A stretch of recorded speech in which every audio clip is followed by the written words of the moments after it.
তুমি কি জানো নাকি মুহাম্মদ, তোমার উম্মতেরা একটা লাইলাতুল কদর পার করবে গো, আর একটা লাইলাতুল কদরের বয়স সীমা হবে 1000। লাইলাতুল কদরি খায়রুম মিন আলফি শাহর। আমি আল্লাহ পাক রব্বুল আলামিন তোমার উম্মতগুলো একটা লাইলাতুল কদর পার করবে, আমি আল্লাহ তাআলা তার বয়স সীমা 1000 মাসের চাইতে উত্তম করে দিব। সুবহানাল্লাহ। আল্লাহ আমাদের জন্য সব কিছুকে পরিপূর্ণ করে দিয়েছেন, এর নাম হচ্ছে ইসলাম। ইন্নাদ দীনা ইনদাল্লাহিল ইসলাম। সুবহানাল্লাহ। পৃথিবীতে তো ধর্মের অভাব নাই, 4000-এর উপরে ধর্ম আছে, কিন্তু আল্লাহ শুধু আপনার ধর্মকে কবুল করবেন, অন্য কোনো ধর্ম কবুল করার কোনো সম্ভাবনা নাই। তানাজ্জালুল মালাইকাতু ওয়ার রূহু ফিহা বিইذনি রাব্বিহিম। এই লাইলাতুল কদর এমন একটা রাত্রি গো, যেই রাত্রিতে আমি আল্লাহ পাক রব্বুল আলামিন একজন মালাইকা, একজন ফেরেশতাকে সমস্ত নাজ নিয়ামত বরকত নিয়া আমি আমার বান্দার দিকে প্রত্যাবর্তন করাবো, আমি আল্লাহর হুকুম মোতাবেক। মিন কুল্লিয়াম, আমি আল্লাহ আমার ওই ফেরেশতাকে রূহ বলতে হযরতে জিবরাইল আলাইহিস সালামকে বোঝানো হয়েছে।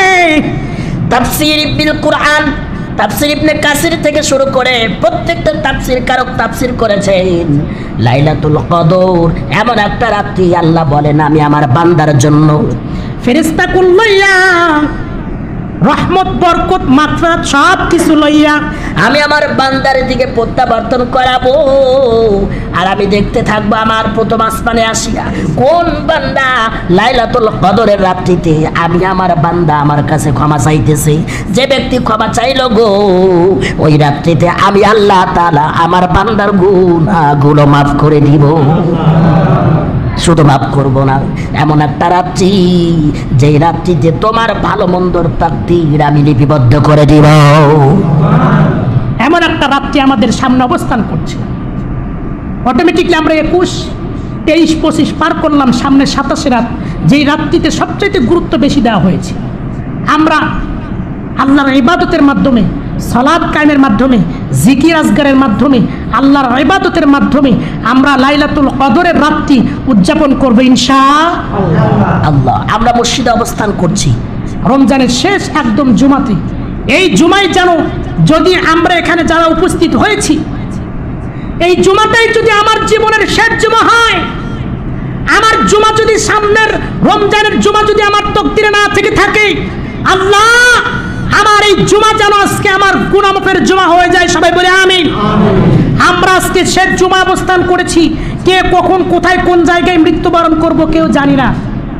আজকে আমরা আখিরি মোনাজাত করে, আজকে আমরা সুন্নত আদায় করে আমরা দেখবো আজকে কে আছে এমন যে ব্যক্তিগুলো আজকে শেষ জুমা হিসাবে মনে করবেন এটা আমার জীবনের শেষ জুমা, আজকের শেষ আখরি মোনাজাত করে আমার নিজের গুনাহ মাফ চেয়ে আল্লাহর ঘর থেকে বিদায় নেব, এমন কোন ব্যক্তি আছে আমরা এখানে?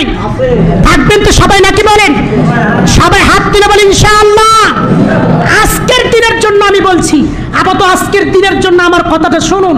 আজকে জুমার নামাজ পড়বো, তারপরে সুন্নত আদায় করব, তারপরে আখেরি মোনাজাত করে আজকে আমরা এখান থেকে বের হয়ে যাব ইনশাআল্লাহ।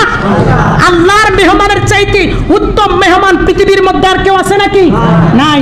আল্লাহ পাক রব্বুল আলামিন আমাদেরকে উত্তম মেহমান হিসেবে কবুল করুক। সবাই বলে আমিন। ওয়া আখিরি দাওয়ানা আলহামদুলিল্লাহি রাব্বিল আলামিন। যারা